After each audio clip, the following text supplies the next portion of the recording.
All right, what do you say? Let's play cabinet swap. Hillary Clinton, apparently she wants to be the vice president. Joe Biden wants to be Secretary of State, meaning Obama Clinton in 2012. Is that the ticket? Pop quiz, illegal immigrants in California. If they're going to college, do they pay in-state or out-of-state rates? Well, right now, in-state, and they save about $20,000. Should they? Plus, the city of Los Angeles already ordering 10,000 jetpacks for its police, paramedics, and fire departments. Are you kidding? No, you heard the woman. 10,000 jetpacks to bring the LAPD to the next level of law enforcement. It's a story you don't want to miss. Fly away with me. All the stories people are talking about and everything you need to know right now on The Filter.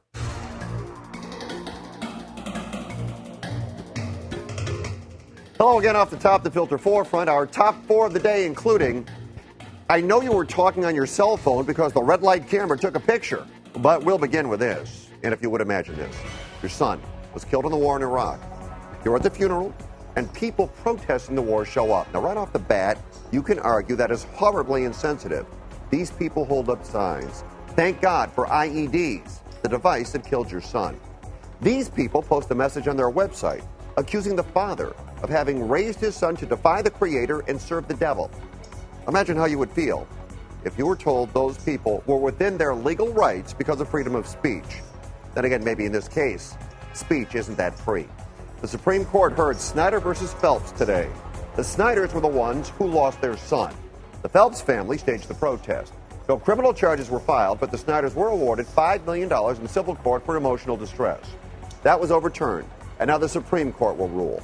The First Amendment guarantees you free speech, but there is some thought that the court will set a limit to permit lawsuits against those who target ordinary citizens with especially personal and hurtful attacks.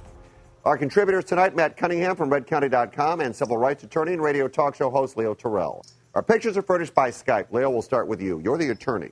Does free speech give people the right to protest at somebody's funeral? Yes, especially as a religious group. Fred, as horrible, as ugly, as horrific are those words are to a grieving family, the First Amendment tolerates and allows religious groups, anyone, to express their opinion. And whenever government attempts to regulate freedom of speech, that would be a problem. And you got to remember, these are just words. It's not conduct. And these signs may be hurtful, but in my opinion, the Supreme Court would make an error if they were to somehow limit the rights of this religious group or anyone to speak out. As distasteful as it is, we have allowed clans, Nazis, extremist groups to articulate their viewpoint. What makes us unique is the fact that we tolerate hateful speech. All right, well, Matt, you heard Leo, and he says freedom of speech is freedom of speech. But is there some way that you can draw the line here? Well, I would think so. I mean, a funeral is a private affair. You're not demonstrating in front of a government building or necessarily on public property. I think they ought to be able to put some limits on – there are limits on peaceable assembly. I think it's generally been acknowledged since the founding of the Republic. Just because they are a religious group doesn't give them the right to harass their fellow citizens in the name of their beliefs. I think there are limits. Their right, the family that was burying their son has some rights too. Let me be clear.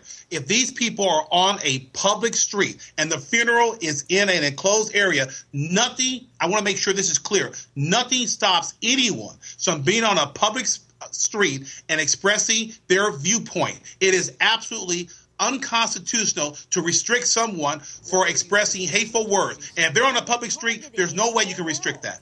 So if somebody's on a public sidewalk in front of your house yelling obscenities at you, does that mean they're exercising their free rights and there's nothing you can do about that? I can't not. If they're on a public sidewalk and they're just articulating words, there is nothing you can do unless they're making a nuisance of noise level. But the words by themselves, no way. That's what makes this country unique. Well, the Supreme Court is certainly considering this, and there is some thought that they may put some provisions in about free speech in certain situations, but we'll keep an eye on that. Now, what do you think this means? And let me say, high-ranking officials are denying it, but as the old saying goes, where there's smoke, there's fire. Reports today that Secretary of State Hillary Clinton and Vice President Joe Biden would trade jobs for the 2012 election. This might indicate the president feels he's in trouble even before the upcoming midterms, and he feels he needs some help. Hillary Clinton denied it. The White House denied it. This is like fantasy football, where you can trade players to help your team where it needs it the most. How do you think California Democrats would react to something like that, Matt? Well, I suppose if you were a Hillary Clinton supporter in the 2008 primaries, you might feel better about it. Honestly, it's not going to make a difference for President Obama's re-election prospects who his vice presidential nominee is.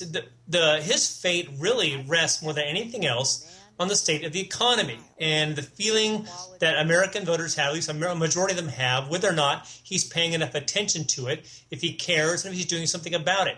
But doesn't, Matt, let me just ask you, doesn't this indicate that there's an awful lot of trouble there in the White House? Oh, sure. You wouldn't be, I don't think there'd be this talk if they didn't have a vice president who's kind of a clown. I mean, let's admit it. He's been a source of constant embarrassment to the Obama White House. But the fact that it's happening now, I think, is symptomatic of the finger pointing that's starting already before they've even lost the House and probably the Senate, and putting in danger President Obama's re-election prospects. That there's serious talk of rearranging the deck chairs on the SS Obama as it's heading towards the iceberg. What do you think, Leo? Well, I'll tell you right now, I agree with Matt in part, but there is some history to be made. The Democrats need to create some type of excitement. They have had a very bad 18 months, and primarily due to the economy. Putting Hillary on the ticket, again, would be a first, and it would generate voters. Obama needs help. He wants to avoid the one-term Jimmy Carter syndrome. So I think from a strategic move, it may work to a certain extent. But again, people are going to vote from their pocketbooks, and right now, I got a few dollars in my pocket, not enough. But if they were to make this move, what does that mean? You just arbitrarily take one person, put them in another job, switch this person, put him in that job? Well, apparently the argument has always been that Joe Biden has always wanted to become Secretary of State. I would think that if they're going to make this switch, they should make it sooner than later, not to make it an election gimmick in 2011. If they're going to make this switch, give Hillary 2 years in that office right now, not something at the last minute. I'm not the sharpest tack in the box, but I have to tell you something. If the vice president comes up to the president and says, you know what, I think I want to be Secretary of State. And he goes, oh, fine, no problem. We'll make you Secretary of State. It just doesn't seem like things are running very smoothly. When the vice president decides, I want to be Secretary of State, okay, Secretary of State, you get to be vice president. Let's move on. One of our favorite topics on this show, the filter. Lunch trucks. People seem to love them. Restaurant owners hate them because they steal their business. It's a constant battle. Councilmember Richard Ellicott has an idea. Possibly reduce business taxes for restaurants and allow some restaurants to open sidewalk cafes to compete with the lunch trucks. Everybody wants to control the lunch trucks except the people that own them and the growing number of people that order food from them. Maybe it comes down to this. Instead of worrying about the lunch trucks, perhaps the restaurants have to do a better job of attracting business. What do you think, Leo? Oh, there's no question, Fred. I'm in Beverly Hills right now, La Cienega and Wilshire, and every day there is a lunch truck in front of our building, and people flock to it. And that's the key. If people are going to complain about these lunch trucks, get into the competition. People like the food on the lunch truck. Personally, I do not. But I'm telling you, there's a tremendous number of people who run out to that lunch truck every day in Beverly Hills because they like it as an alternative. So I believe in the free market society. I just want to make sure if it's legal, if they're regulated, fine. Let the competition begin. I have no problem with it whatsoever. It's just that the people who are complaining basically need to look at their own menu and quality of food. Yeah, and there's this issue as well, and it's something we've talked about before, Matt. You know, restaurant owners pay taxes. Restaurant owners have upkeep. And they're saying these lunch trucks, which don't have the upkeep we do, taking our business away. Too bad. I mean, what are you going to do? Well, I think Councilman Alarcon's on the right track. It's good to reduce business taxes on restaurants in any case, on any business, to enable them to compete more. And I think if there's any artificial restrictions, any regulatory restrictions that impede the restaurant's ability to compete with these lunch trucks, they ought to be removed and let competition flower, let the best food provider win, and let the tastes of consumers be satisfied, whether it be lunch trucks or restaurants. I think the more competition, the more choices available to consumers, the lower the prices, the better off everyone is. Well, you make the point, reduce business taxes. Okay, that's fair. But after that, should the city council even be involved in this fight? If they reduce the taxes, that's fine. But, I mean, what else should they do? Stay out of it. I agree. It's not the government's job to make a level playing field and where people get their food. We have bigger problems on our hands in the city of Los Angeles. Ain't that the truth? Okay. We've talked about the fact that red light cameras in the city of Los Angeles actually lose money. But despite that, they're going to buy more of them. How would you feel if they were used for other things, like catching people talking on their cell phones? The cameras are catching other things as well, like failure to yield to pedestrians in crosswalks, having earphones in both ears if you're driving, reckless driving, and expired registrations.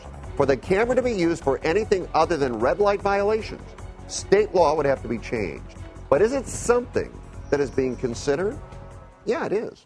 You think red light cameras should be used for anything other than red lights, Matt?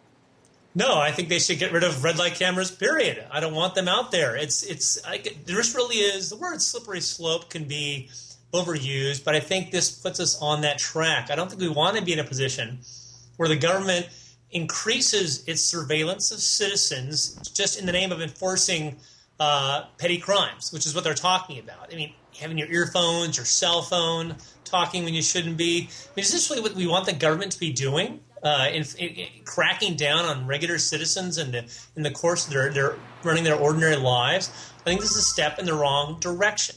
I think it's in a government as big as ours, it's a mistake to hand them more power to regulate how we live our everyday lives. All right, Leo, but would the argument perhaps it would be, yes, these people are breaking the law, and see, even with these cameras, we just caught them. Is it a bad idea?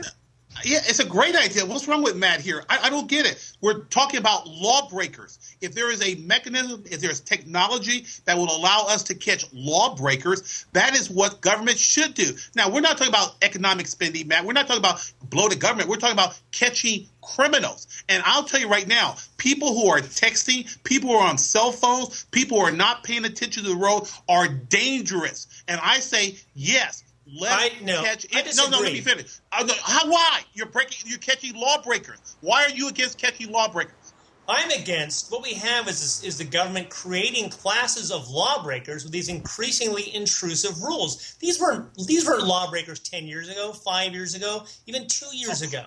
If you have the government, you think it's okay to text hold on people? Here. If you have the government, you think it's okay creating a to surveillance All right, state, guys, wait. Here's my point. If you have the government creating a surveillance state and then creating more on the public, more and more Fred, and outlawing more and more human behavior, I want 30 seconds. Say, well, we're just catching lawbreakers, but if you start outlawing more and more behavior, then you're creating the crimes yourself, and then you're just no. I want 30 seconds. All right, I want 30 seconds. Take 20, Leo. 10 Go seconds. ahead.